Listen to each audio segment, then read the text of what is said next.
All right, this is a review of what we just went over on the front side, but we're zooming in and going into a little bit more detail to unpack Lamar's policies in Texas.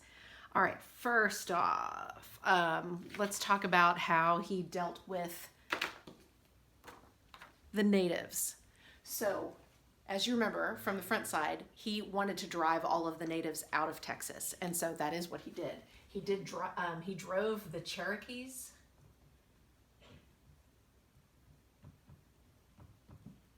to Oklahoma, so north of the Red River.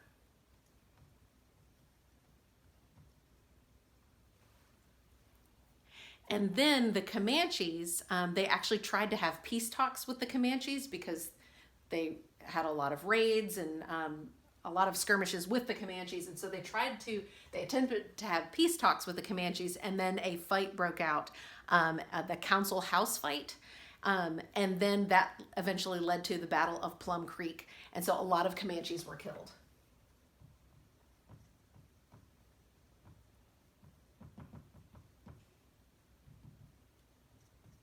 So Comanches killed in Council House fight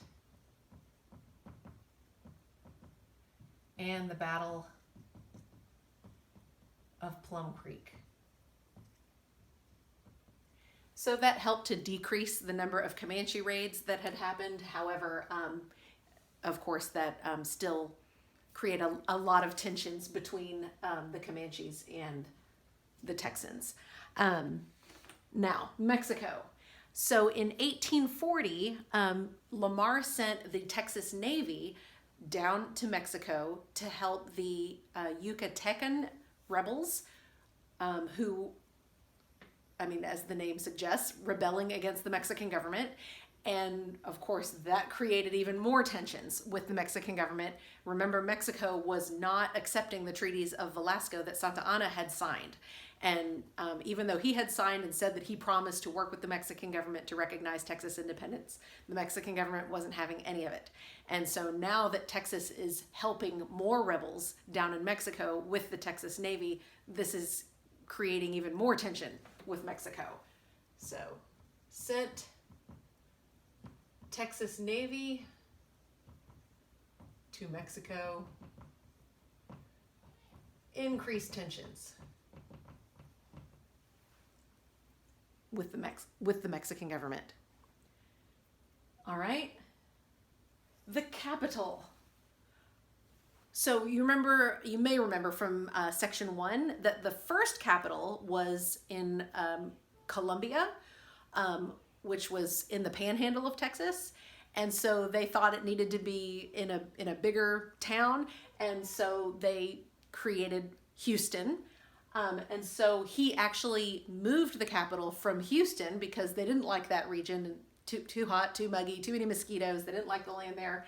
And so he moved it from Houston to Austin, which is Texas's capital even today. Moved from Houston to Austin. Of course, it wasn't named Austin at the time, but he named it in honor of Stephen F. Austin. All right, annexation. As we had mentioned on the first side, he actually wanted Texas to remain independent.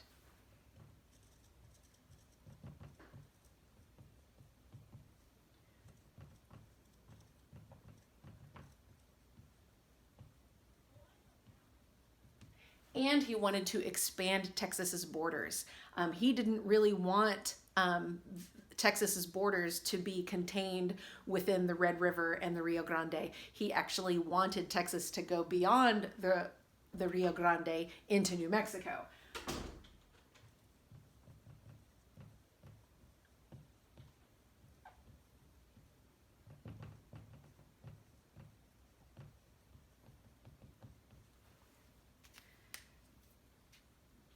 Of course, he was not successful in doing that. All right, let's see. Let's jump down here to finances, because that's kind of connected to what he tried to do in New Mexico and also what the battles that he had with the natives.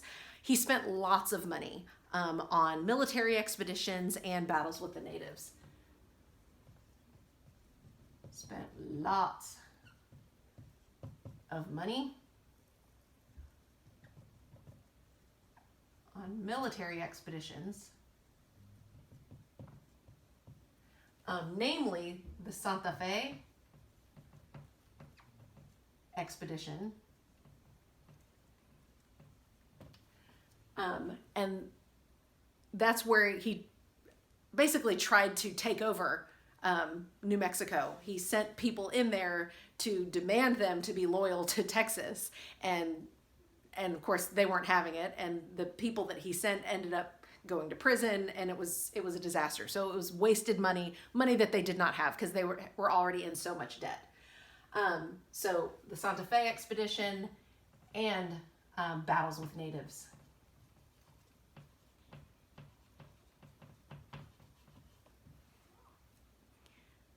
And so he raised the public debt to about $1 million. I'm sorry, $7 million.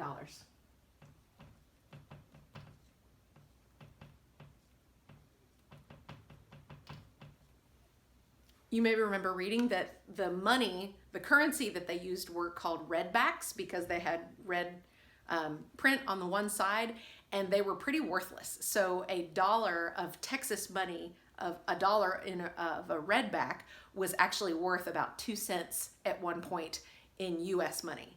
And so it was pretty worthless because Texas didn't have any money. They were in so much debt. Okay, so two of the ways that Lamar tried to get Texas out of debt was by offering land. And so to all of the Anglo settlers that were already in Texas, they were promised land. But then he also renewed or reestablished the empresario system in trying to recruit people to come from the US to Texas. And so he promised them land. And he was hoping that, more people with coming into Texas, working the land, making profits, that would help pay down some of Texas's debt. So, offered land to Anglo settlers and reestablished the empresarial system.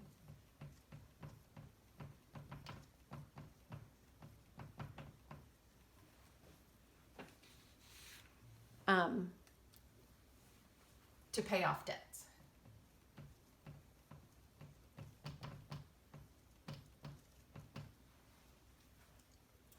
And then he also had a vision for a public education system. You remember back in, the conventions of 1832 and 1833, if you remember back to our last unit, that one of the complaints that the colonists had with the Mexican government is that they did not have good education. They didn't have enough protection against natives. They didn't have a good mail system. And so they wanted a better education system.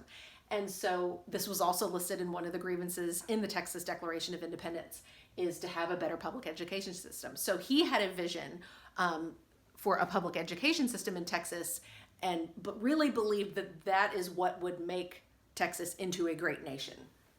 So, vision for public education system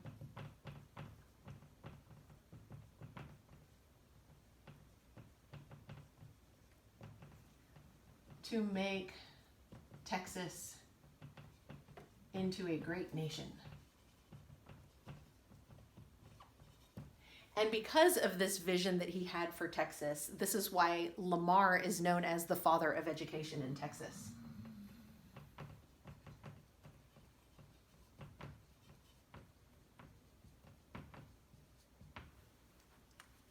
Okay, now we have completed our web map of Lamar's vision for Texas.